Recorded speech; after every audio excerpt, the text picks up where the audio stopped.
성경 마태복음 4장 12절 말씀입니다. 우리 하나님 말씀 신약 성경 마태복음 4장 12절 말씀입니다.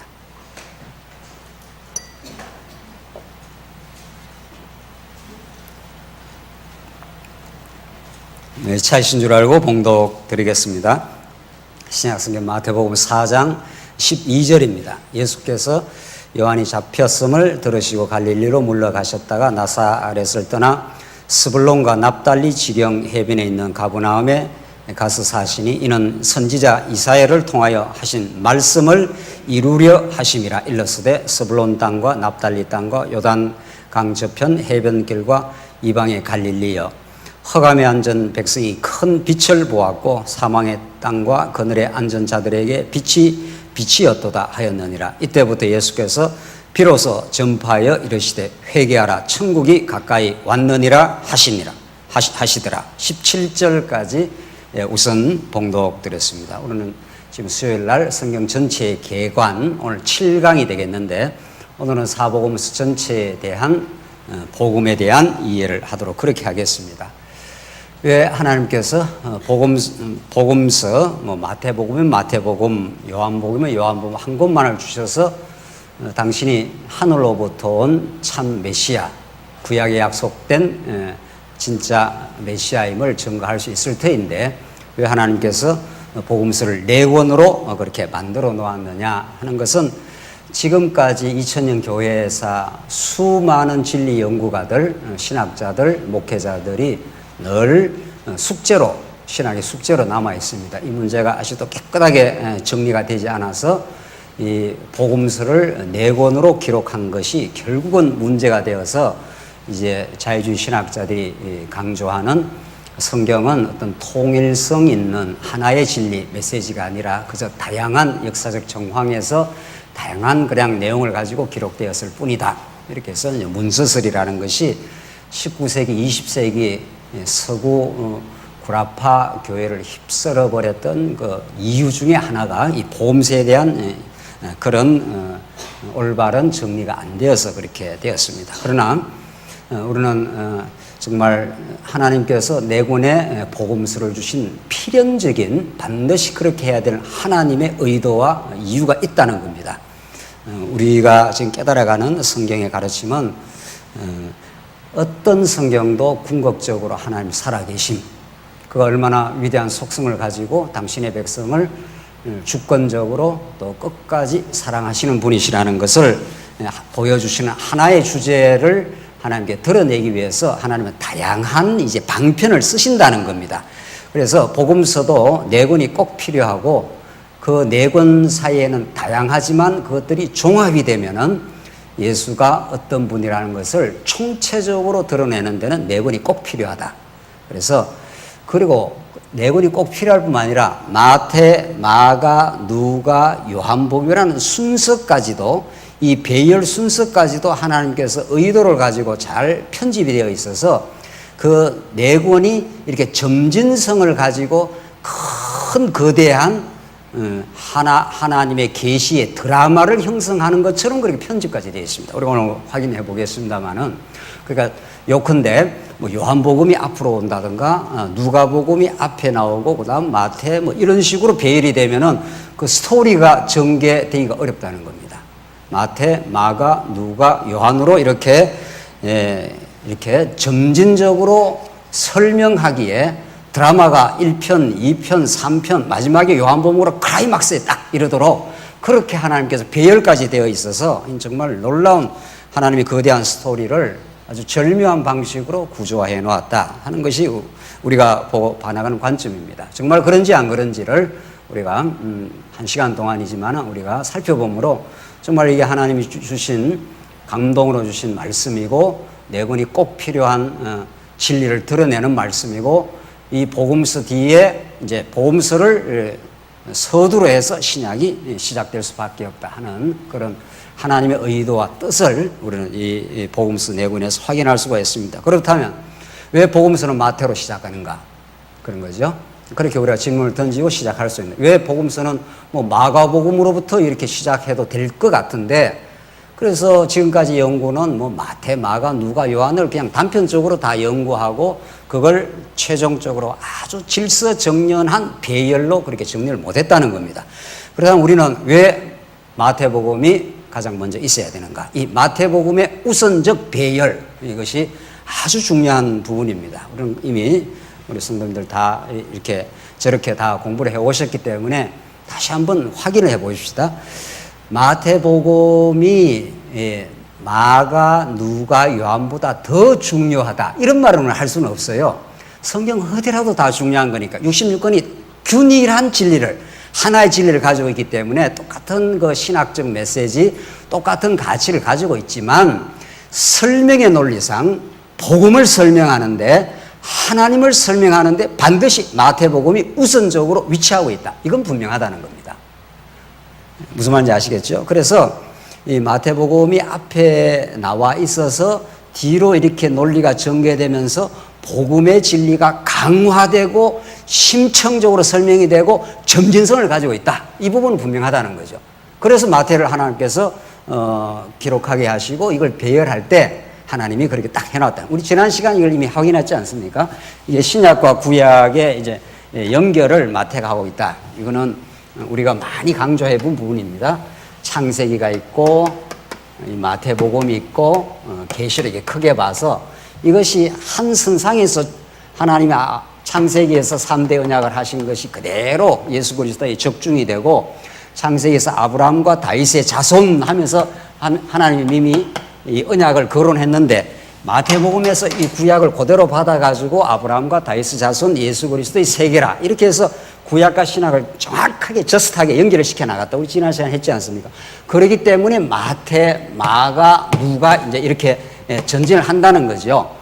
그래서 그 부분 이미 우리가 시간에서 정리를 했는데, 다른 마태, 마가, 누가, 요한은 구약과의 연결고리를 그렇게 앞부분에서 하고 있는 건 아니죠. 큰 원리적으로는 다 하고 있지만은, 그래서 우리 계보에서도 이미 확인했고, 예수님의 잉태, 출생, 순환, 뭐 피난, 귀향, 이게 전부 구약의 언약을 이루려 하심이라. 구약의 말씀, 이제 성경에는, 우리말 성경에는 그냥 말씀을 이루려 하심이라 이렇게 됐지만, 그 우리 말씀을 다 언약으로 보는 거니까 그 언약을 이루려 하심이라 해서 앞부분에서, 마태복음 앞부분에서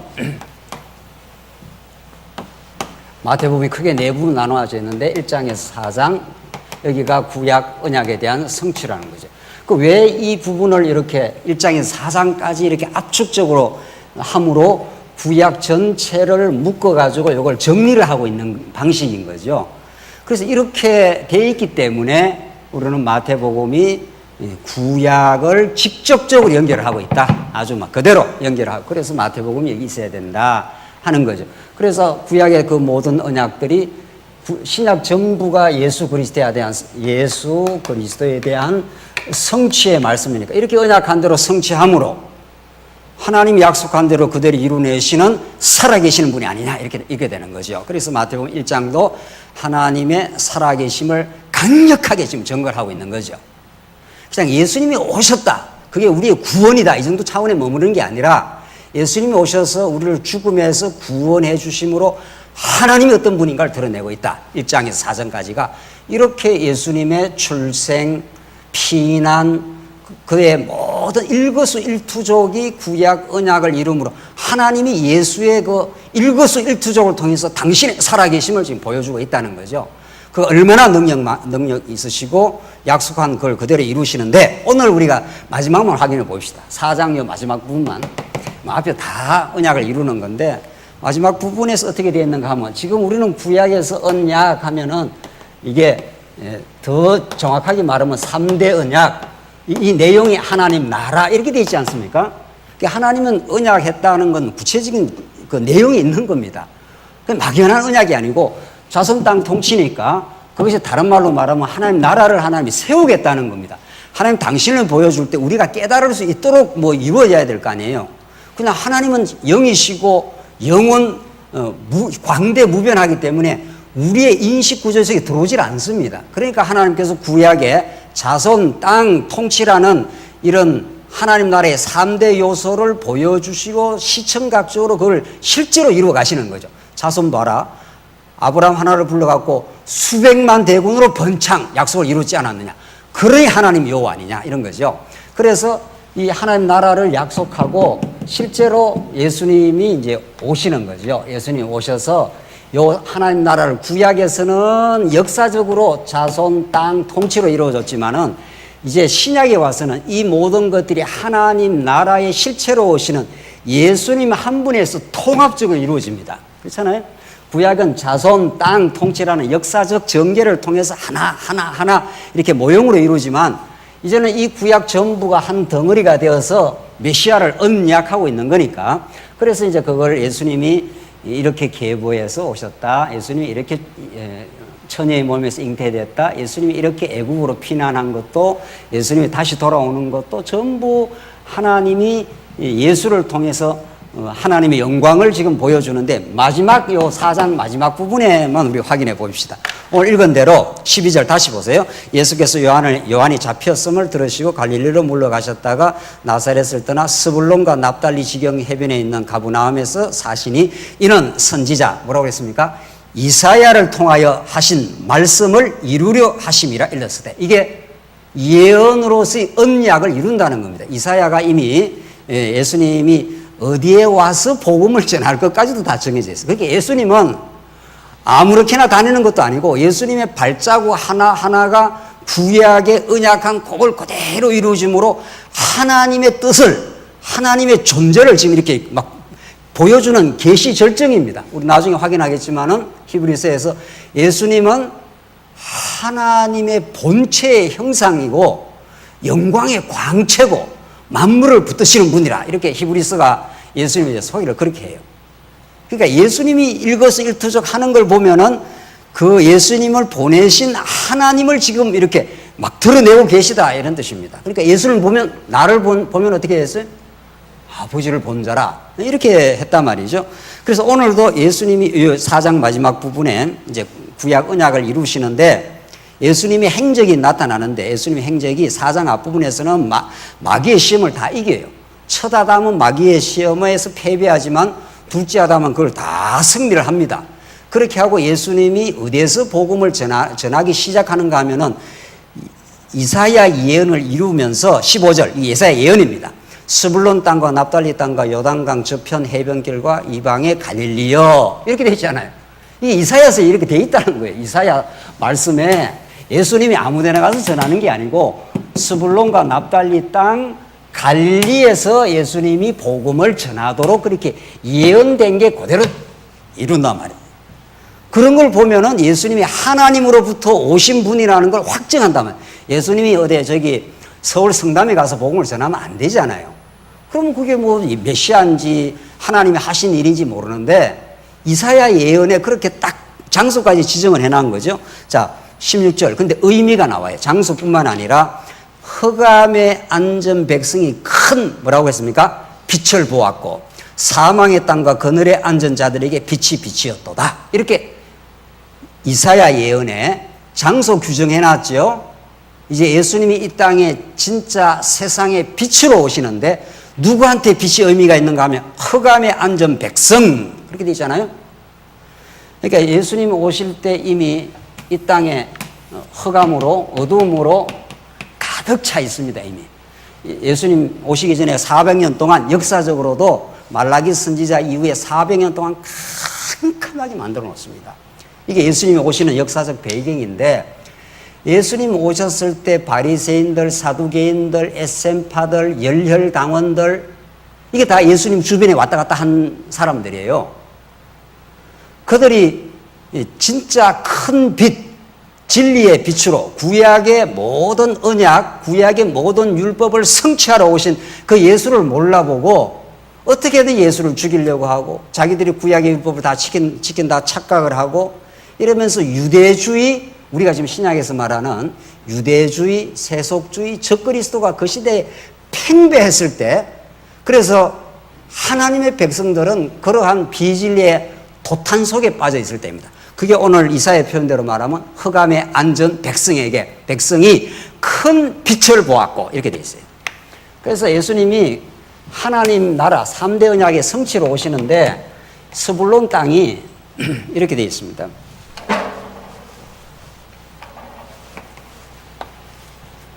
여기가 예루살렘이고 지금 유대인들은 예루살렘이 너무도 중요해요. 이들은 율법과 성전이 그들의 생명줄인 줄 아는데 예수님은 여기서 복음 전파하는 게 아니고 위에 여기가 갈릴리 바다 아닙니까? 이 지역 일대에서 가장 많이 복음을 전합니다. 이게 소위 말해서 예루살렘으로 말하면 변방이에요. 사실은 복음은 언제나 변방에서 역사를 합니다. 사람들이 생각하는 중심, 예루살렘에서 복음이 사실은 터져나가는 게 아니고 예수님이 구약의 예언대로 스불론과 납달리 땅, 이 갈릴리 지방입니다. 여기는 버려진 땅, 이쪽 예루살렘에 비하면은, 그런데 여기에 하나님의 큰 빛이 임한다는 겁니다. 어떤 분이 사단의 시험을, 4장 앞부분에서 사단의 시험을 온전히 이기신 분이 이사야 예언대로 빛으로 이 땅에 등장을 하시는데 그 빛은 누구한테 고마운 겁니까? 흑암에 있는 자들. 그래 그 시대는 캄캄하게 만들어 놓습니다. 그 시대는 진리가 싹을 찾아볼 수 없게 그렇게 하나님께서 캄캄하게 만들어 놓고 진짜 하나님의 자기 백성에게 찾아가는 겁니다. 그러니까 예수님 나타나서도 눈을 띄워주지 않으니까 유대인들은 예수님을 오히려 나중에 결국 죽이지 않습니까? 그래서 이 예언대로 했는데 17절을 보십시오. 이때부터 예수께서 비로소 전파하여 가라 하시되 이르시되 회개하라 뭐라 그럽니까? 천국이 가까이 왔느니라. 여기서부터 예수님의 본격적인 복음 전파가 시작됩니다.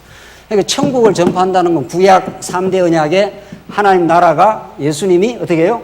이루시고 빛으로 오시고 그러니까 창세기에도 하나님이 하늘과 땅을 지어놨는데 땅이 혼돈하며 공허하며 흑암이 깊음 위에 있었더라. 그 첫날 하나님께서 빛이 있으라 하시며 했지 않았어요?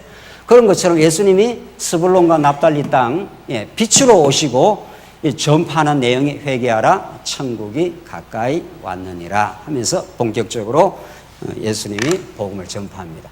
그렇게 전파하고 나서 18절 보면 갈릴리 해변에 다니시다가 두 형제 곧 베드로라 하는 시몬과 그의 형제 안드레가 바다에 그물을 던지는 걸 보시니 그들은 어부라 말씀하시되 나를 따라오라 내가 너희를 사람을 낚는 어부가 되게 하리라. 이렇게 해서 드디어 천국 백성을 예수님이 주권적으로 불러서 이제 천국을 앞으로 당신이 이루시겠다 하는 가장 시청각적인 그 일종의 당신의 드러냄을 그렇게 하신 겁니다. 요게 이제 우리 나중에 로마서부터 전개되는 머리 대신 그리스도가 하나님의 영원한 예정 가운데 당신의 택한 백성들을 일방적으로 주권적으로 불러내어서 천국 백성 삼으시고 이 땅에 하나님의 교회를 이루어 가시는 거죠. 예수님은 실제 이렇게 시청각적으로 몸으로 실제 제자들을 직접 부르시고, 그러니까 제자들은 아무 생각 없는 사람들입니다. 제자들이 언제 예수를 알아보기를 했습니까? 예수님이 이 갈릴리 땅을 오시리라고 생각이나 했습니까? 예수님은 구약의 예언대로, 이사야 예언대로 정확하게 이 자리에 나타나시고 예루살렘에 나타난 게 아니고, 그렇잖아요. 예루살렘은 지금 비진리로 꽉 들어차 있습니다. 바리새인, 종교 지도자, 이 백성들의 허탄한 빌라도 이런 걸로 꽉 들어차 있는데, 종교 지도자들로 꽉 있는데 엉뚱하게 갈릴리 해변에 나타나서 천국이 가까이 왔다. 내가 천국이다. 내가 3대 언약의 하나님 나라를 내가 이룬다. 이런 말이죠. 이룬다고 하고 나서 그 이루는 천국을 누리게 할 천국 백성들이 내가 예수님 따라갈랍니다. 내가 예수님하고 같이 있겠습니다. 이런 말이 전혀 없지 않아요. 이게 어마어마한 예수님의 주권적 선포요, 주권적 부르심입니다. 나를 따라오너라. 이렇게 하면 따라오게 돼 있다는 거죠. 이거 강력한 예수님의 부르심. 천국 백성은 예수님의 부르심에 의해서 일방적으로 부름을 받고 따라가도록 그렇게 되었습니다. 그 부르시니까 그물을 그냥 내어버려 두고 예수님을 따랐다. 그냥 철물이 자석에 끌려가듯이 쭉 그냥 빨려가는 그런 형국입니다. 그렇게 예수님이 이제 천국을 내가 만들겠다. 내가 3대 언약의 하나님 나라를 내가 성취하겠다. 이렇게 4장이 딱 끝납니다. 구약의 1장부터 4장까지가 하나하나 예수님의 일거수일투족 행적, 계보로부터 구약의 모든 걸 이루시는 예수님, 그리고 4장 마지막 절에서 스불론과 납달리 땅, 이 흑암의 땅에 진짜 빛으로 오시고 정말 진리가 무엇인지 알지 못해 방황하는 수많은 당신의 백성들에게 예수님이 찾아가서 나를 따라와 베드로, 안드레 이렇게 척덕척덕 이렇게 불러내는 겁니다. 흑암에 앉은 죽은 자들을 생명의 길로 이렇게 불러내셔서 당신이 천국을 만들어주겠다 이런 뜻이죠. 그러니까 여기까지만 봐도 뭐 우리는 성경 더 많이 안 읽어도 우리가 어떻게 하나님 백성이 되고 어떻게 하나님의 부름 속에 우리가 부름을 받았고 당신이 불러 하나님 나라를 이룬다는 걸 알 수 있어요. 그게 구약의 모든 언약을 이루시는 분, 그래서 구약 언약을 성취한다 이렇게 되어 있단 말이죠. 그뿐만 아니라 이제 시작이 됩니다. 이제 그렇게 딱 구약 전체를 1장에서 4장까지 정리를 해주고 그 다음 선지자, 왕, 제사장 이렇게 되어 있는 거죠. 그러니까 이게 구약에서 나타나는 그림자들 아닙니까? 모세 같은 선지자, 엘리야 같은 선지자, 뭐 이사야, 예레미야 모든 구약의 선지자들보다 더 우월한 참 선지자, 구약의 다윗 왕으로 대표되는 구약 나라의 그 통치자, 그 왕보다 더 우월한 왕, 구약의 수많은 아론 반차를 따라서 수많은 제사장들이 나열되고 그들이 매일매일 1년에 한 차례씩 이스라엘 백성들의 죄를 다 속해주기 위해서 그 무수한 그 제사 제도들, 그것들을 다 예수님 한 분이 이루신다 이런 뜻이란 말이죠. 그러니까 마태복음이 우리가 지금 처음 질문했을 때 이게 복음서 앞에 제일 앞에 있어야 되는 이유가 있다는 겁니다. 그러고 이제 마가, 누가, 요한, 제가 이렇게 좀 짧게 그리는 게 중요하지 않는가 보다 그렇게 하면 안 되고 우선적으로 마태가 우선 전개가 되고 구약 전체의 설명을 마태복음이 정리를 해주고 이 정리의 토대 위에 마가, 누가, 요한이 전진한다 이런 뜻입니다.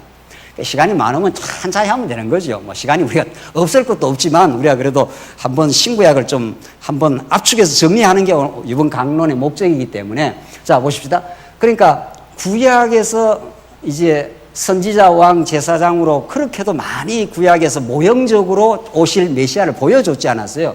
그걸 마태가 쭉 정리를 하면서 예수님은 진짜 선지자, 진짜 왕, 진짜 제사장으로 구약의 언약을 이루시는 분이시다 하면서 요 내용이 토대가 되어 가지고 이 내용이 토대가 되어서 이게 이렇게 전개가 됩니다. 그걸 우리 이제 좀 이따 확인하겠는데 어떻게 이 내용이 토대가 되어서 또 마가, 누가, 요한에서 그렇게 다시 재반복이 되면서 또 새롭게 설명을 해 나가는 걸 한번 보십시다.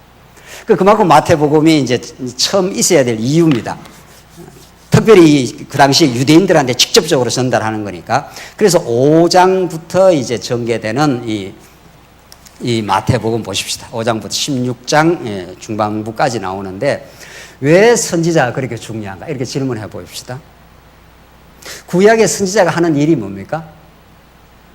선지자가 없으면 구약 백성은 어떻게 되는 겁니까? 그야말로 혼돈입니다. 모세가 없으면 시내산에서 모세가 하나님과 대면을 하고 모세는 다른 백성과 특권적인 주입니다. 하나님과의 유일하게 하나님을 대면할 수 있는 하나님 그렇게 모세를 부른 거죠. 그럼 말할 것도 없이 모세는 오실자 예표 예수 그리스도니까. 그럼 모세가 시내산에 가서 하늘의 뜻 십계명을 포함해서 규례 윤리를 전부 받아와서 누구한테 가르쳐 주는 겁니까? 백성한테 이게 하나님이 너희를 향한 하나님의 뜻이야 이렇게 전달해 준다는 겁니다. 그러니까 선지자는 쉽게 말해서 전령이나 마찬가지인 거죠. 이 본부의 어떤 뜻을 저 하위 부대에게 뭔가 전달을 해야 이게 뜻이 전달되잖아요. 그만큼 구약의 선지자는 중요합니다. 그러니까 선지자가 없으면 이스라엘 백성은 혼돈인 겁니다. 그래서 예수님이 참 선지자로 오셔서 5장부터 이제 전개되는데 16장 중반까지 예수님이 진짜 참 선지자로 오셨다는 것 자체가 복음입니다. 이게. 그러니까 뭐 우리는 하도 이런 이야기를 많이 들어가지고 예수님이 선지자요, 왕이요, 제사장이 이렇게 하고 자꾸 지나가잖아요. 지금 이제 우리 앞으로 우리 말씀 탐구는 왜 예수님이 선지자로 왔다는 게 그렇게도 중요한 복음이냐는 겁니다. 예수님이 진짜 참 선지자로 안 왔으면 어떻게 되는 거냐 이런 뜻입니다. 그럼 우리가 누군지 모르고 역사가 어떻게 전개되는지 역사의 의미를 알 수가 없고 마지막 세상의 종말이 어떤지를 우리는 알 길이 없는 겁니다. 그러니까 선지자는 하늘의 비밀, 하나님의 의전 회의에서 하늘의 뜻을 받아가지고 위로부터 하나님의 뜻을 우리에게 전달해 주는 사람이라는 말이죠. 그만큼 선지자가 중요하고 중요한 겁니다. 그러니까 예수님이 산상수훈에서 드디어 산에 올라가서 입을 열어 가라사대 하면서 당신이 말씀을 하시는데 얼마나 중요한 말씀을 하시는가 하면은 팔복을 말씀을 하시잖아요. 심령이 가난한 자는 복이 있나니 천국이 저희 것임이요. 이렇게 하면서 예수님이 드디어 선지자로서 입을 열어서 복음을 전파하는데 그야말로 복을 전파하잖아요. 구약의 모든 언약을 우리는 3대 언약이 아담을 짓자마자 하나님께서 복 주시며 가라사대 생육하고 번성하라 땅을 정복하라 만물을 통치하라 해서 이 베라카하는 이건 하나님이 가지고 있는 모든 생명과 은혜와 모든 아름다운 것을 그냥 그저 베푸는 행위 이걸 복이라 그렇게 말한단 말이죠. 그게 우리는 그걸 언약이라 했고 그걸 다른 말로 말하면 하나님의 나라 이렇게 되어 있습니다. 이게 평강과 희락과 즐거움과 안식과 모든 충만한 것이 있는 곳 이런 뜻이니까 하나님 나라가 그걸 복이라는데 예수님이 구약에서는 이 복이 육신적이고 지상적이지만 예수님은 이것을 정확하게 하늘의 복으로 신령한 복으로 예수님이 딱 구약의 육신적인 복을 예수님이 신령한 복으로 재해석을 해가지고 제자들에게 산에 올라가서 이렇게 가르치는 거 아니에요. 그렇잖아요. 심령이 가난한 자는 복이 있나니 천국이 저희의 것이며 그래서 이미 하나님 우리 택한 백성에게 천국을 주시는데 심령이 가난하게 되어야 천국이 되는 게 아니라 천국이 임한 사람에게는 심령이 가난하도록 그렇게 하나님이 하셨다는 거죠. 그리고 이 팔복 내용 전체가 제자들에게 혹은 언약 백성들에게 하나님께 주실 선물이기도 하지만 궁극적으로 그 복의 근원은 예수님 자신을 사실 가리키는 겁니다. 궁극적으로는 예수님 자신이 천국으로 오신 부분이니까 예수님 자신이 부여하신 그 모든 걸 버리고 이 땅에 가난하게 되시면 우리를 부여하게 하시려고 하는 거니까. 그러니까 팔복을 우리가 자세하게 나중에 또 설명할 기회가 또 있겠습니다만은 이것은 제자들에게 주신 복의 내용이기도 하지만은 복의 근원이신 자기 계시입니다. 알고 보면. 그러니까 산상수훈을 지금도 자꾸 행동 규범으로 톨스토이도 그렇게 했고 인도의 간디도 이 산상수훈을 내가 지켜야 될 생활 규범으로 받아들였다는 거 아니에요. 특별히 인도의 간디가 매일 이 산상수훈을 읽었다는 거 아니에요. 그래서 비폭력주의를 만들었다는 거예요. 오른밤 때리면 어떻게 하라고요? 왼밤 돌려주라. 이렇게 하고 그 간디가 비폭력 사상을 이 산상수훈을 가지고 만들었다는 겁니다. 자기가 예수 노릇 하겠다 이 말이죠. 예수님이 왼밤 때리면 오른밤 내주라 하는 그 모든 것들을 우리는 누구의 사역으로 보는 거예요. 궁극적으로. 그 다 예수님께서 십자가 위에서 하실 그 성취의 사건인데 그래서 이 산상수훈이야말로 진짜 우리에게는 복음인데 팔복 하나가 예수님이 우리에게 주실 선물로서의 복인 거죠. 그래서 심령이 가난한 자 하는 것은 나는 예수가 아니면 완전히 아무것도 아닌 자 이런 뜻인 거죠. 거기에 천국이 임해진다는 겁니다. 그러니까 내가 내 안에서 복을 만들 수 있는 내가 스스로 부여할 수 있다는 것은 이미 예수님으로부터 많이 멀어져 있는 거죠. 애통하는 자 복이 있나니 저희가 위로를 받을 것이며 우리는 죄 때문에 이 땅에서 많이 애통합니다. 그리고 실제로 애통하는 심령을 하나님께서 위로를 하시고 온유한 자 복이 있나니 저희가 땅을 기업으로 받을 것이요 의에 줄이고 목마른 자는 복이 있나니 저희가 배부를 것이요 하나님 백성만이 의에 줄이고 목마르죠. 그래서 여러분과 제가 오늘도 우리 말씀 앞으로 다가온 거죠. 그러니까 이 말씀은 우리에게 어떤 현실적 유익을 주지 않습니다. 그러나 세상 전부가 가져다 주지 못하는 진정한 체험, 진정한 하늘 양식, 하늘의 의 이런 것들을 하나님께서 우리에게 신령한 복으로 주시겠다. 긍휼히 여기는 자, 마음이 청결한 자, 화평케 하는 자 이게 전부 의를 위하여 핍박을 받는 자 이렇게 해서 예수님은 구약에 나타난 육신적인 복 그렇잖아요. 가나안 땅의 복, 자손 번창의 복 이런 그 복을 예수님은 그걸 멋들어지게 참 선지자로 오셔가지고 팔복을 통해서 하늘의 신령한 복으로 이걸 변화시켜서 우리에게 복이란 이런 것이고 이걸 내가 너에게 주겠다는 거죠. 그래서 우리는 이미 하늘의 신령한 복 받는 자로 이제 그렇게 합니다. 그뿐 아니라 예수님은 그 뒤어서 우리가 자세하게 할 수가 없으니까 율법과 선지자를 폐하러 온 것이 아니라 율법을 성취하러 오셨다. 율법의 1.1핵이라도 없어지지 않는다. 그래서 구약이 율법과 선지인데 그 모두를 예수님이 이루신 거죠. 아까도 말씀드린 대로 예수님 그 당시 역사적 배경은 구약 율법에 대한 철저한 왜곡의 시대 아닙니까? 바리새인들, 서기관들, 그 당대 장로들이 전부 당신들이 율법을 지켜야 한다고. 그런데 중요한 것은 이렇게 예수님 당대에만 그런 게 아닙니다. 완전히 허감인데, 그러니까 예수님이 내가 온 것은 구약의 선지자나 율법을 폐하러 온 것이 아니라 내가 이루러 왔다. 이렇게 함으로 구약 전체 내용이 예수님 한 분 안에서 성취되고 천국을 사람과 협력해서 이루는 게 아니고 당신이 단독적으로 이루겠다는 겁니다. 그게 은혜로 이루겠다는 거죠. 그래서 우리의 입에서 마침내 찬양을 만드시려는 게 하나님의 뜻이니까. 그런데 선지자가 내가 율법과 선지자를 내가 폐하러 온 것이 아니라 이루겠다. 지금 그렇게 말하는데 그 당시에 바리새인들, 사두개인들, 그 당시에 SM파들, 또 그 당시에 이스라엘 나라를 회복하겠다고 하는 열렬당원들, 이들은 스스로의 공로, 스스로가 그렇게 지켜서 할 수 있다고 생각하는 그런 사상으로 꽉 들어차 있습니다. 그게 유대주의 아닙니까? 그 유대주의는 그 당대만 그런 게 아니고 2000년 교회사에서 언제나 새로운 방식으로 부활을 합니다. 그게 로만 가톨릭이고, 그게 알미니안 신학이고, 그게 지금 신학계도 또 인간이 무언가를 보탤 수 있다. 인간이 무언가 예수 믿고 나서 우리도 율법을 지킬 수 있다. 이런 사상이 끊임없이 반복됩니다. 그게 유대주의가 언제나 있는 거죠.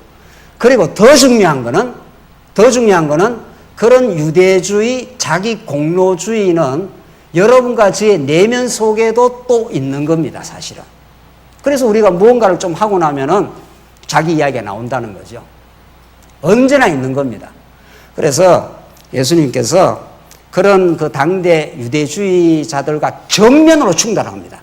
그래서 예수님은 그 유대주의에 의해서 죽는 겁니다. 그러나 3일 만에 부활하셔서 진리의 승리를 이제 가져오시는데, 그래서 예수님이 율법과 선지를 내가 폐하러 온 게 아니라 온전하게 다 이루어버리겠다. 너희들에게 그저 공짜로 주겠다. 이 내용입니다. 그뿐만 아니라 산상수훈은 어떻게 이어집니까? 예수님께서 무엇을 먹을까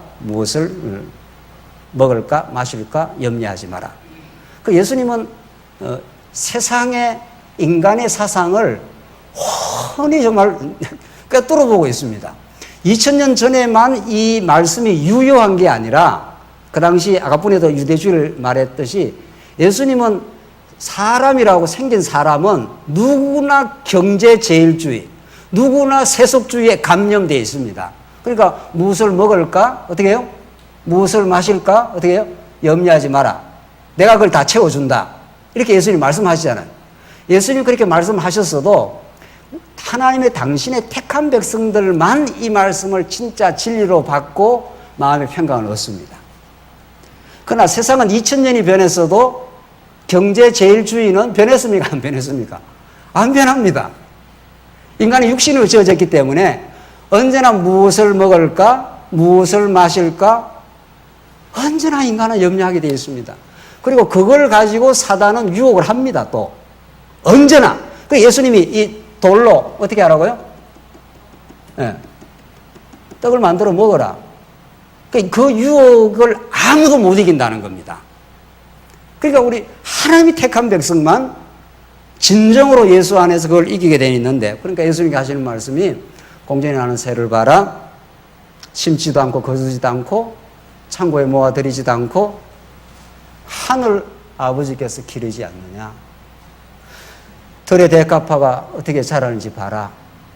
예수님의 가르침은 너무도 전곡을 찌릅니다. 뭐 어렵게 복잡하게 칠판으로 쓰지도 않습니다. 우리처럼 이렇게. 그냥 제자들 다리고 다니면서 야, 하늘 공중에 나는 새 봐. 아무도 심지도 않고 거두지도 않았어. 들꽃을 봐. 저 들꽃의 영광은 솔로몬의 영광보다 더 찬란해. 정말 그렇지 않아요? 우리 나가보면 꽃이 펴 있잖아요. 솔로몬이 그 들꽃처럼 그렇게 아름답지 않습니다. 들꽃 하나의 그 꽃의 신비로움, 그것이 자라고 열매 맺고 꽃 피고 다시 씨앗을 만들어내고 하는 그거는 생물학자들이 설명을 할 수 없을 정도로 너무도 신비롭고 아름답다는 거죠. 오늘 있다가 내일 아궁이에 던져질 저 들풀도 하나님이 입히시는데, 그 다음에 예수님 하시는 말씀이 뭡니까? 하물며 너희일까 보냐. 진짜 예수님 정말 아주 표현도 너무도 잘하는 거죠. 하물며 너희일까 보냐. 그러니까 들풀보다 너희들이 엄청 하나님 보실 때는 귀한 존재인데, 하나님의 자녀니까 들풀도 솔로몬의 영광으로도 들풀의 그 아름다움을 당해낼 수가 없는데 하물며 너희일까 보냐. 이렇게 산상수훈은 너무 기가 막힙니다. 오늘 산상수훈만 하고 말아야 될 것 같은데, 산상수훈이 우리에게 주는 이 강력하고 단순하고 이렇게 전곡을 찌르는 복음이 없습니다. 그만큼 하나님이 주권자다, 하나님이 우리 아버지다, 이런 말입니다. 하물며 너희일까 보냐. 그래서 무엇을 마실까 무엇을 먹을까 염려하지 마. 그 모든 것들이 이방인들이 구하는 거야. 그래서 예수님이 산상수훈의 거의 결정적인 말씀이 그의 나라와 어떻게 해요? 그의 의를 구하라. 그의 나라, 하나님 나라. 예수님이 하나님의 나라로 오신 거거든요. 하나님 나라로 오시고 우리의 모든 흑암에 있는 죄인들을 의롭게 하시는 그의 의 아닙니까? 그의 의로 우리는 하나님을 아버지로 이렇게 부르는 거니까. 그렇게 이 산상수훈이 엮어져 갑니다. 그러니까 어떤 설교보다도 우리 권사님들 요즘 수요일날 오셔서 성경 읽기를 하지 않아요? 참 좋은 시도 같아요. 우리가 전에는 이제 성경을 많이 들었지만은 이제 언약 성취라는 큰 우리가 관점도 잘 알고 성경 어디를 통해서도 언약을 이루시는 하나님을 알기 때문에 이제 집에서도 읽을 수도 있고 와서도 같이 읽고, 이거는 예수님의 산상수훈의 한편의 이 설교는 두고 우리가 예수님의 참 선지자직, 선지자라는 건 하나님이 어떠신 분인가를 선지자를 통해서 지금 가르쳐 주는 거 아니에요. 하나님 이렇게 주권자다. 하나님 하늘에 나는 새보다도 너희들은 더 귀하다. 그리고 너희를 먹이고 입히고 이 땅에 육신적인 걸 입힐 뿐만 아니라 하나님 나라를 공짜로 주신다. 그리고 그의 나라와 그의 의를 구하라. 하물며 너희일까 보냐. 이렇게 예수님이 하늘 선지자로 이 땅에 오셔서 우리에게 그 하늘 보좌를 여시고 하늘의 복음을 우리에게 전달해 주는 거죠. 왜? 우리가 다 죄악 가운데 스불론과 납달리 땅에 흑암에 앉은 우리 백성들이어서 우리가 하늘의 빛을 발견하지 못하면 털 땅의 것을 바라보고 염려하고 걱정하고 잠시 있다가 사라질 이 땅의 영광에 우리가 매여 살기 때문에 예수님은 쫙 하늘 문을 열고 하늘로부터 온 참 선지자가 되어가지고 하나님 나라가 이런 거야. 염려하고 걱정할 필요가 없지. 이 믿음이 작은 자들아, 이렇게 우리를 정말 전곡을 찔러 하늘 복음을 이 산상수훈을 통해서 증거해 주시는 분이죠. 자, 그래서 정말 이 예수님이 참 선지자로 오셨다 하는 이 말씀 하나로만으로도 우리는 한없는 하나님의 주권, 그의 은혜, 그가 우리를 먹이고 입히심, 그가 영원한 나라를 이미 약속하고 계심, 그리고 이 땅 위에서도 하나님 나라를 누릴 수 있도록 하나님께서 강권적으로 우리를 부르시고 지배하고 통치하시는 분이시다. 그러면서 이제 선지자 다음에 뭐가 나옵니까? 진짜 선지자가 가르쳐 주는 것은 하나님이 보내신 예수가 얼마나 놀라운 주권을 가지고 있는, 왕권을 가지고 있는 왕이시고, 그가 왕이시지만 우리를 위해서 죽어 영원한 대속의 제물이 되어 주신다. 이게 복음이란 말이죠. 그렇게 차근차근 지금 마태는 지금 설명을 지금 해 나가고 있는 겁니다. 그래서 우리가 이 예수님의 왕직에 대해서 우리 가이사라 빌립보 가이사라 지방에서 예수님의 그 유명한 그 질문으로부터 이 왕직이 설명되지 않습니까? 너희는 나를 어떻게 해요? 누구라 하느냐? 사람들은 인자를 누구라 하느냐 해서 그 당시에 뭐 예레미야 입디다 어쩌고 입디다 이렇게 이제 사람들이 했지만은 예수님이 우리를 정확하게 제자들에게 묻는 질문, 너희는 나를 누구라 하느냐? 그러니까 베드로가 얼떨결에 주는 그리스도시요 살아계신 하나님의 아들이십니다. 이게 성경 66권 전체를 망라해서 가장 중요한 명제지요. 예수는 주는 그리스도시요. 우리가 지금 예수가 그리스도임을 지금 가르쳐주고 그 그리스도가 이제 마가복음에서부터 하나님의 아들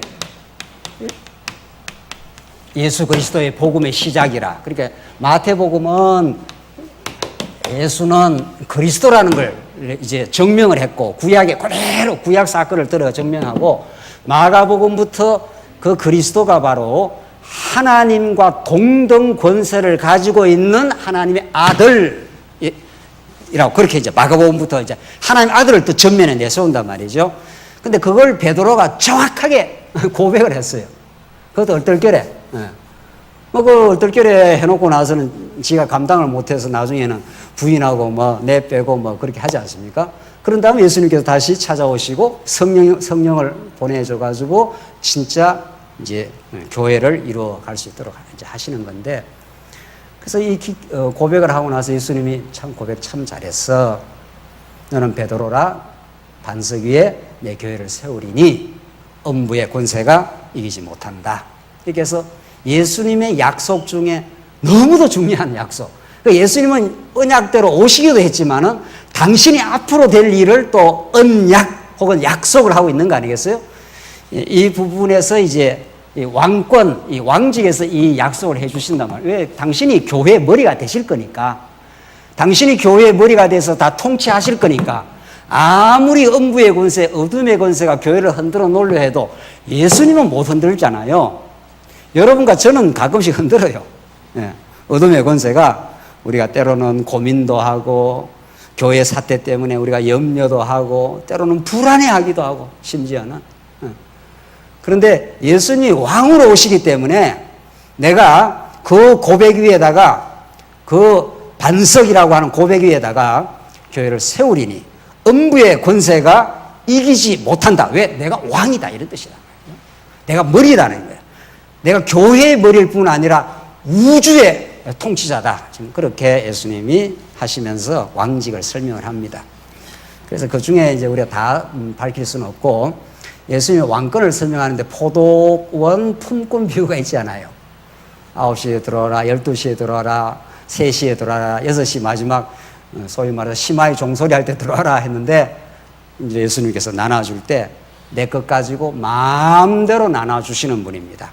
그런데 중요한 거는 왕이니까 한 달란트 다 당신 뜻대로 해준다는 거예요. 일을 하거나 안 하거나 하는 인간의 행위, 인간 편에서 어떤 노력, 인간 편에서 쌓은 공로 이런 거하고 천국하고는 아무 상관없다는 거예요. 그렇죠? 교회를 수십 개를 세웠다 하더라도 그것 때문에 천국 가는 건 아니라는 거죠. 천국은 완전히 왕권을 단독적으로 가지고 계신 그분이 시혜를 베풀어 가지고 은혜로 주는 것이다. 거기에 대해서 확실해야 되는 거죠. 그렇게 예수님이 왕권을 설명하고 나서 바로 뭐가 나오느냐 하면 나중에 천천히 찾아보십시오. 이방인들에게 예수님이 넘겨져서 고난받고 죽으시고 3일 만에 부활한다 이렇게 말합니다. 그러니까 이상하잖아요. 왕이면 모든 걸 통치하고 모든 걸 다스린다 이렇게 해야 되는데 그렇게 다스리는 분이 바로 그 20장의 포도원 품꾼 바로 뒤에 따라 나오는 그 스토리는 내가 죽었다가 3일 만에 부활해. 그렇게 말한단 말이죠. 그 말은 왕직 다음에 무슨 직이 나올 걸 이미 앞에서 예시를 하고 있는 겁니까? 왕직 다음에 뭐가 나온다고요? 이미 예수님이 죽고 부활할 제사직으로서 수행할 걸 나오고, 그리고 그 다음에 바로 붙어 있는 사건이 두 제자가 좌편, 우편의 권자를 요구하는 내용이 그 다음 바로 또 스토리에 딱 따라나와 있어요. 그러니까 성경의 그 흐름 하나하나는 하나님의 기가 막힌 의도를 지금 반영하고 있다 그랬죠. 자, 그러니까 예수님의 왕직 하면은 이 우주 만물을 다 통치하는 주권을 갖고 있는 거 아니에요. 근데 그 다음에 뭐가 나온다고요? 죽었다가 어떻게 해요? 살아날 사건이 나오고, 그 다음에 스토리가 제자들이 그 왕직을 이용해서 내가 오른편, 왼편을 안고 싶습니다. 이 말이 딱 나오잖아요. 그래서 예수님이 너희는 너희가 구하는 걸 알지도 못해. 내가 이 땅에 온 것은 뭐라고요? 인자가 온 것은 섬김을 받으러 온 것이 아니라 도리어 섬기려 하고 자기 목숨을 많은 사람의 대속물로 주어 주려고 이 땅에 왔다. 이 어마어마한 스토리를 예수님이 이미 이 왕직 속에 이미 앞으로 예수님이 뭘 하실 것을, 그러니까 성경은 앞부분이 그 다음 것을 준비하고 있고, 이 부분은 그 다음 것을 준비하고 있고, 이렇게 계속 드라마가 이렇게 펼쳐져 갑니다. 왜 드라마 보면 재미있습니까?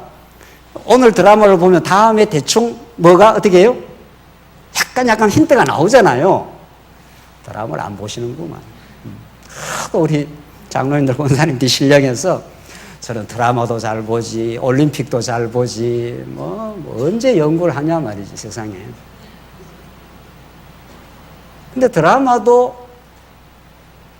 복음적으로 볼 수가 있는 거죠. 올림픽도 복음적으로 재해석해서 볼 수 있는 거죠. 세상 만사가 다 하나님의 계시니까. 그렇잖아요?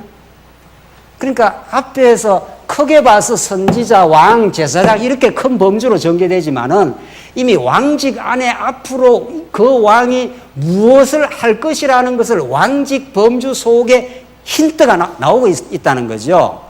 아하, 예수님이 도대체 왕으로 오셨는데 왜 자꾸 죽는다고 해, 죽기는. 그러니까 제자들이 예수님 굉장히 못마땅했습니다. 나중에 진리를 깨닫고 12제자가 예수님 앞에 엎어지고 예수님을 위해서 살고 예수님을 위해서 죽기까지 다 하고 했지, 예수님하고 다닐 때는 예수님이 어떨 때는 마음에 들었다가 어떨 때는 마음에 안 들었다가 그러는 겁니다. 그러니까 베드로가 예수님을 꾸짖었잖아요. 그래서 뭔 소리 하는 거야 지금, 죽는다니 그 말 취소해, 이렇게 예수님을 꾸짖었다 이렇게 돼 있어요. 자, 그러니까 예수님이 왕이시지만 그 왕이 어떤 의미의 왕권을 발휘하느냐 하면은, 세상 왕들은 다른 사람을 지배하고 군림하지만 예수의 왕직은 지배하고 군림하는 왕이 아니라, 내가 인자가 이 땅에 온 것은 내가 얼마든지 섬김을 받을 수 있지. 내가 왕이니까, 만왕의 왕이니까. 그러나 내가 섬김을 받으러 온 게 아니라 나는 영원히 자충족해. 뭐 피조인간으로부터 섬김 안 받아도 행복하다기보다도 예수님은 자충족하지만, 내가 도리어 섬기려 하고 자기 목숨을 많은 사람의 뭐로? 대속물로, 제사 제물로. 그래서 예수님이 제물이 되시고, 그래서 예수님이 제사장이 되시고, 예수님이 죽었다가 부활하셔서 성전이 되셔서 왕권을 제사장의 방식으로 성취하겠다, 이런 뜻입니다. 이게 세상의 지배 원리와 완전히 다른 지배 원리인 거죠. 그래서 이 기독교는 하늘 아버지의 아들인 그분이 이 땅에 오셔서 가장 낮아지시고 가장 비참한 죽음을 죽으시고, 그래서 당신의 영원한 사랑을 확정하신 분이에요. 그게 언약 성취란 말이죠. 그래서 하나님은 이러이러한 방식을 통해서 당신이 어떻다는 걸 보여주시는 분이라는 거예요.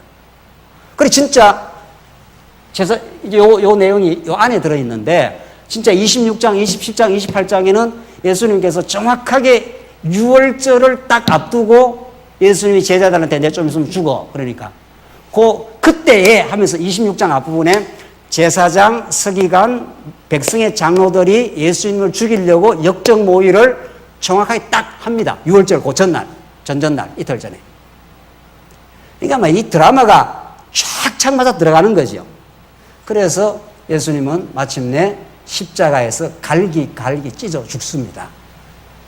그 서기관과 온 세상의 역적 모의의 대상이 되어가지고 본디오 빌라도, 헤롯 왕, 그 무지한 민중들까지 바라바를 내려놔 예수를 죽여. 그래서 사단이 다 일대 결탁을 해서 예수 한 분을 딱 죽이고 자기가 승리한 것 같았지만 예수님께서 다시 승리하시는 거죠. 그래서 예수님 6월절 날 죽습니다. 그래서 구약의 이스라엘 백성들이 어떤 재앙으로도 바로의 권세에서 해방 못 받습니다. 그러나 6월절 어린 양의 대속의 죽음으로만 이스라엘 백성은 가나안 땅, 약속의 땅, 우리 신약으로 말하면 하나님 나라를 향해 갈 수 있는 것은 6월절 대속의 죽음을 통해서만 가능하다는 거죠. 그러니까 우리가 이렇게 천국을 누린 거, 교회 생활을 할 수 있는 거, 영원한 하나님 나라를 우리가 소망하는 거, 어떤 것도 우리의 공로가 없다는 거죠. 그분의 죽으심과 부활이, 그분의 성천하심이 우리가 하여금 하늘길을 여시고 그렇게 하나님 나라를 이루시고, 하나님 어떠신 분인가를 선지자, 왕, 그분은 대속의 죽음을 통해서 우리를 오히려 섬기러 오신 죽음의 제물이 되어주시고 제사장이 되어주셨다. 그래서 예수는 그리스도 아니냐. 이 삼직을 통해서 하나님의 전능하심, 이 왕직은 이게 전능성 아닙니까? 이게 그렇잖아요. 왕직처럼 강력한 힘이 돼요. 구약의 다윗 왕, 구약의 왕들은 모든 권한을 한 손에 거머쥔 겁니다. 그래서 전능성, 주권성, 이거 모든 걸 다 가지고 있는 분. 그러나 그 전능함과 주권을 가지고 있때 그가 신실하셔서 영원히 우리를 사랑하시기 때문에 죽음으로 우리의 사랑을 입증해 주신 분. 이게 마태복음에 전개되는 예수님의 삼직이고 하나님이 살아계시며 말할 수 없는 은혜입니다. 시간이 다 돼가는데 마가, 누가, 요한을 마지막 정리하고 끝내겠습니다. 우리는 오늘 마태복음을 주로 이제 살폈지만은 마가복음은 마태복음과 조금도 비중에 있어서 차이가 없을 정도로 강력한 복음입니다. 어떻게? 마가복음 1장에 하나님의 아들 예수 그리스도의 복음의 시작이라 이렇게 마가복음이 시작되지 않습니까? 마태복음은 아브라함과 다윗의 자손 예수 그리스도의 세계라 해서 구약과 척도 연결하지만은 마가복음에는 예수 그리스도가 이제 물론 제일 중요해요. 그런데 예수 그리스도를 뒤로 이렇게 넣습니다. 지금 모든 문법에 앞에 내세우는 건 그만큼 이제 그 방점이 앞에 있는 겁니다. 마가복음 1장 1절에 하나님의 뭐라고요? 아들 예수 그리스도의 복음의 시작이라 해서 예수 그리스도가 물론 중요한데 이제 신약의 논리를 구체적으로 증거할 때는 그리스도라는 건 이게 구약적 범주 아닙니까? 선지자, 왕, 제사장, 이게 기름 부음 받은 자니까 이게 가장 우리한테 설명하기가 가장 좋습니다. 이게 이 복음을 이해하기가 가장 좋아요. 왜? 선지자가 없으면 구약 백성들이 방황하고 왕이 없으면 사사기에 다 혼돈하고 제사장이 없으면 이스라엘 백성들이 애굽에서 나올 수가 없어요. 죄에서. 그러니까 이 선지자, 왕, 제사장이 복음을 설명하는 구약적 그림자로 설명하기 가장 좋기 때문에 딱 이렇게 설명을 해놓고 그 다음에 이분이 하나님의 아들이라는 방식으로 재설명을 하는 겁니다. 이게. 그러니까 마가복음에서 아들 본래 신분인데 그가 낮은 신분이 되었다가 높은 신분이 된다. 이렇게 말한단 말이죠. 그는 본래 하나님의 아들이야. 그래서 세례 요한이 세례를 줄 때 하늘에서 너는 내 사랑하는 뭐라고 합니까? 아들이라고 하나님이 그 예수님이 하나님의 아들이라는 걸 증명해 주지 않습니까? 그래서 성경에서 하나님 아들 하는 거는 앞으로도 너무너무 중요한 이 신학적 의미를 갖고 있습니다. 우선 하나님의 아들은 아버지와 어떻다는 겁니까? 아버지와 동등하다 이런 뜻입니다. 권한과 권세와 영광이 동등하다는 거고 아들이기 때문에 아버지의 대권을 이 땅에 가져와서 아버지의 역할을 그대로 한다 이런 뜻입니다. 그러니까 하나님의 아들 그리스도, 예수 그리스도가 이게 동격인 거죠. 신학적으로. 구약의 범주를 쓰면은 그리스도로 설명을 하는 거고, 신약에서는 예수님이 기도를 할 때 주기도에서 뭐라 그럽니까? 하늘에 계신 어떻게 해요? 여호와여 이렇게 안 하잖아요. 그게 여호와가 아버지와 동격이지만 신약에서는 예수님이 기도를 할 때 하늘에 계신 뭐라고요? 우리 아버지 이렇게 말하지 않습니까? 왜냐하면 아버지와 아들로 설명하는 게 가장 우리한테 와닿고 가장 우리한테 어필이 되고 설명하기가 신약에서 아주 좋은 범주예요, 이게. 그러니까 예수님이 기도할 때 하늘에 계신 우리 아버지 이렇게 기도하면서 당신이 하나님의 아들로서의 딱 자임을 하고 설명을 해야 되지 않습니까? 그래서 그 예수를 통해서 여러분과 저도 모든 이 땅의 택한 백성들도 하나님의 뭐가 된 겁니까? 아들이 되는 겁니다. 그 예수님 맏아들이 되고 우리가 둘째 아들, 셋째 아들, 넷째 아들 이렇게 등등등등 된단 말이에요. 그러니까 하나님의 아들이라는 거는 어마어마한 신분입니다, 이게 세상에.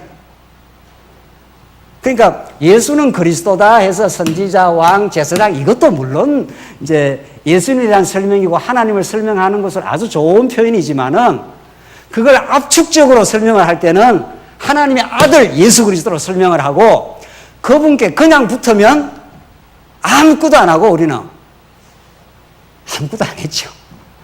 태어날 때보다 하나님 자녀로 덜렁 태어난 거니까 우리 만세 전에 하나님의 아들의 명분을 얻게 하려 하심이라. 이게 갈라디아서에서 하나님의 아들의 복음에 대한 설명이에요. 그 하나님의 아들이라는 건 이건 너무도 엄청난 그 복음의 비밀이잖아요. 세상에 우리가 하나님의 아들이 됐다는 것처럼 영광스럽고 놀랍고 모든 것을 다 가진 겁니다. 실제로 하나님의 아들이라는 말은 말 속에는 아버지의 영광을 그대로 받지 않습니까? 우리 장로님들이 가지고 있는 가장 좋은 걸 누구한테 주고 싶습니까? 그 말할 것도 물어보는 그걸 질문하고 뭐냐 이렇게 말할 거 아니에요. 그거는 육신적인 혈연으로 말하면 신앙 말고 지금 제가 묻는 건 신앙적 관점이 아니고 육신적 관점에서 당연히 아들한테 가는 거죠. 아버지와 아들은 일촌이 아니라 1촌이네요. 부부가 무초이라니까. 아버지와 아들은 이거는 뗄 수 없는 하나예요, 사실은. 자기 안에서 나온 거니까. 우리가 그렇다는 겁니다, 하나님의 아들. 그래서 예수님이 아버지로부터 나온 분들입니다. 그런데 그분이 가장 버림받고 배척을 받습니다. 이건 말할 수 없는 복음이에요. 예수님이 왜 배척을 받아야 되고 버림을 받아야 되느냐 말이죠. 그 자리가 우리의 자리입니다. 우리 죄인은 하나님의 진노를 받아야 되고 배척받아야 되고 버림받아도 마땅한 우리 인생들이에요. 예수님이 그렇게 버림받고 낮아지셨다가 다시 예수님을 등극을 시킵니다. 이 마가복음에서 그 신분에서. 그래서 예수가 바로 하나님의 아들, 역사와 교인의 주인, 구속주의 완성자 이런 걸 이제 마가복음에서 보여주는데 이제 나중에 마가복음 더 자세하게 이제 설명할 때 그 신학적 혹은 복음적 의미를 우리 나눌 수 있는데 그만큼 하나님의 아들이라는 게 중요합니다. 예수님이 하나님의 아들로서 입증되었고 그가 낮아지셨다고 높아짐으로 교회의 머리가 되시고 구속을 완성하신 분인데 그 하나님의 아들의 특권을 이거는 세상에 어떤 거하고 바꿀 수 없는 그 가치를 자기 백성에게 그냥 주겠다 이런 뜻입니다. 그래서 우리가 하나님의 아들이 된 거예요. 그래서 우리도 기도할 때 예수님처럼 하늘에 계신 어떻게 해요? 우리 아버지. 그렇게 하면 모든 복잡한 일들이 다 사라지는 거예요. 아버지의 영원한 영광과 그의 부요하심과 그의 은혜와 그가 우리에게 주시고자 하는 모든 걸 내가 십자가에서 아들을 아끼지 아니하고 죽였으니 이 모든 것을 너희에게 더하지 않겠느냐. 이게 로마서 8장의 가르침 아닙니까? 그러니까 여러분과 저에게는 가장 좋은 것이 와 있습니다. 우리의 믿음의 눈이 뜨기만 하면. 그게 바로 천국의 우리의 것이고 하나님 아버지가 우리와 함께 하시고 그리고 우리에게 어떤 사단 권세, 음부의 권세가 여러분과 저를 흔들 수는 있어도 아주 뿌리 못 뽑습니다.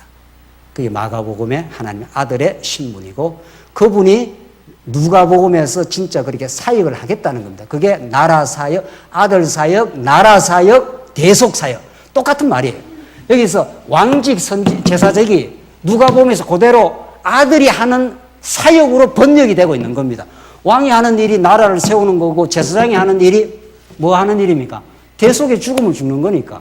그러니까 누가복음은 구약적으로, 마태복음식으로 말하면 왕으로서 제사장으로 할 일을 사역적으로 표현을 하는 거예요. 나라 사역, 대속 사역이 바로 왕이 하는 일이 나라를 세우고, 제사장이 이제 마침내 그 나라 사역을, 대속 사역을 하지 않습니까? 그래서 이제 마지막에 요한복음에서는 이 모든 예수님이 하시는 일을 보니, 그가 아버지께로부터, 천례의 신성이니까 아버지께로부터 오셨다가 아버지께로 가시는 신성을 가지고 있는 분이시다. 그가 소경의 눈을 띄우고 현장에서 간음한 여인을 용서하시고 죽은 나사로를 즉각적으로 살리시는 영생과 빛으로 오신 분이시다. 그가 아버지께로 왔기 때문에 이 모든 것이 가능하다. 그래서 우리의 빛과 생명 되시는 분이심을 가르쳐 주시고, 요한복음의 특징은 마지막에 성령에 대한 약속이 딱 붙어 있는 거죠. 내가 가리니, 내가 너희와 함께 있는 것보다도 어떻게 해요? 가는 게 더 낫다. 그래서 성령이 오셔서 이제 내가 육신적으로 한 일을 진리의 영으로 오셔서 앞으로 그 일을 계속 진행한다. 이게 요한복음의 마지막에 붙어 있는 거죠. 요한복음 마지막 장이 누구의 스토리로 되어 있습니까? 요한복음 마지막 장은 안 붙어야 될 것이 붙어 있는 것처럼 보여요. 누구하고 이야기니까? 베드로. 그렇잖아요? 다 낙심하고 다시 갈릴리 바다로 낙심하고 간 베드로에게 예수님이 찾아가십니다. 그 베드로가 얼마나 놀랬겠어요. 근데 그 요한복음에 그 스토리가 마지막에 딱 붙어 있어요. 이건 뭐 기가 막힌 스토리지요. 그래서 예수님이 깜짝 놀래가고 있는 베드로에게 고기도 구워주시고, 예수님은 얼마나 인간적인지 몰라요. 무조건 불러가고, 야, 내가 천국의 주인으로 왔다, 뭐 이런 소리를 하는 게 아니라, 배고프지, 먹어라. 그리고 배를 좀 따뜻하게 하고, 그렇잖아요? 그러니까 먹어야 우리 교회에서 교제가 됩니다. 예수님 잘 먹여주고, 네가 나를 사랑하느냐. 이거는 최고의 질문이고 가장 전곡을 찌르는 질문이에요. 여러분과 저가 예수님 앞에 섰습니다, 지금. 네가 나를 사랑하느냐 이렇게 물으면 그 예수님의 눈빛 앞에 우리는 거짓말을 못합니다. 그러니까 베드로도 거짓말을 못하고 버벅댄 거 아닙니까? 내가 예수님을 사랑하는 줄 주님이 아시지 않습니까? 또 묻습니다. 네가 나를 사랑하느냐? 내가 주님을 사랑하는 줄 주님이 아시지 않습니까? 세 번째 또 물으니까 베드로가 어떤 반응을 했습니까? 근심하여 했습니다. 왜 이렇게 세 번이나 묻습니까? 우리 하나님은 삼자를 좋아하시잖아요. 3대 언약, 모든 건 세 번 이렇게 진행이 됩니다. 그렇게 물었을 때 베드로의 심정이 어떻겠느냐? 그렇게 세 번 묻고 예수님이 내 양을 어떻게 해요? 치라. 그리고 나를 따라오는데, 젊어서는 네가 네 마음대로 띠뛰고 다녔지만은 이제는 남이 너에게 띠를 띠고 네가 원치 않는 길로 간다. 네가 어떠한 죽음으로 하나님께 영광을 돌려야 할지를 내가 보여주겠다. 그리고 나를 따르라. 이렇게 말합니다. 베드로가 못 따르고 결국 성령이 오셔서 예수님이 가시는 언약 성취의 길, 복음의 영광이래 갈 때 예수님의 제자들이 어떠한 죽음으로 하나님께 영광을 돌려야 할지를 보여줍니다. 이때 죽음이라는 건 꼭 육신의 죽음만을 뜻하는 건 아닙니다. 베드로가 진짜 거꾸로 매달려 죽었다는 전설이 있는데 그렇게 죽었는지도 모르죠.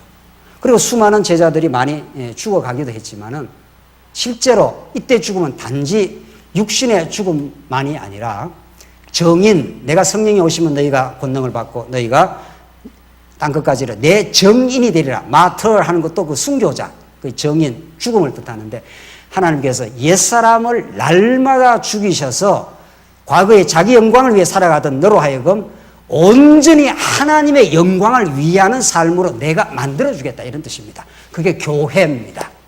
그러니까 베드로 한 사람을 딱 불러서 양을 먹이라, 그리고 너가 어떠한 죽음으로 하나님께 영광을 돌리게 만들어주겠다고 한 예수님이 하시는 그 나를 따라하는 말씀은 이제 예수님이 하신 약속대로 성령이 오셔가지고 우리 옛사람을 날마다 죽이시고 날마다 하나님의 영광만을 위하는 존재로 그렇게 만들어 가십니다. 그렇게 복음은 위대하고, 복음은 마태, 마가, 누가, 요한복음에서 하늘 아버지로부터 오신 분, 그 신성을 가진 분, 그분만이 죽음에서 생명으로, 그분만이 이 땅 위에 하나님 나라의 실체가 되는 이 교회를 탄생시키고 성령께서 우리 옛사람을 죽여 당신의 영광만을 위해 사는 그런 존재로 하나님 만드시겠다 이런 뜻입니다. 여기에 우리가 보탠 것이 없고 우리는 머리끝에서 발끝까지 하나님의 은혜 속에 살고 그 은혜에 감동할 때 우리는 주님이 우리 이끌으시는 대로 그 복된 길을 갈 수 있을 겁니다. 기도하십시다. 자비하신 하나님 아버지 은혜를 감사합니다. 오늘 복음서에 개진되는 하나님 그 놀라운 언약 성취의 비밀을, 진리를 저희들에게 가르쳐 주셔서 감사합니다. 이 진리 안에 우리 새로운 깨달음과 성장이 있게 하시옵소서. 예수님 이름으로 기도합니다. 아멘.